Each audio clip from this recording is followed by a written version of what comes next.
Tusiwanyanyapae watu wenye uhitaji, tukae nao karibu, lakini angalia jirani yako naye kaa naye, kwa sababu hata maandiko yanasema tusipopendana sisi kwa sisi tutampendaje Mungu tusiyemuona? Kwa hiyo lazima tuanze kuibua watu ambao wana mahitaji katika jamii zetu.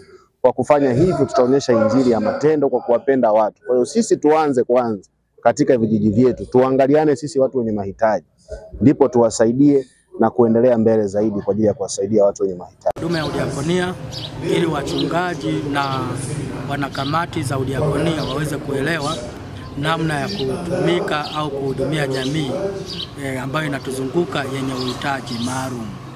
Kwa hiyo ndio msingi wa semina hii, pia kuwaunganisha wachungaji na watendakazi ambao ni kamati za udiakonia, kuona namna gani kanisa litahusika sana kuhudumia jamii inayotuzunguka pasipo ubaguzi wowote, na tunahudumia watu wa makundi maalum pasipo kubagua rangi wala kubagua kabila au dini yake.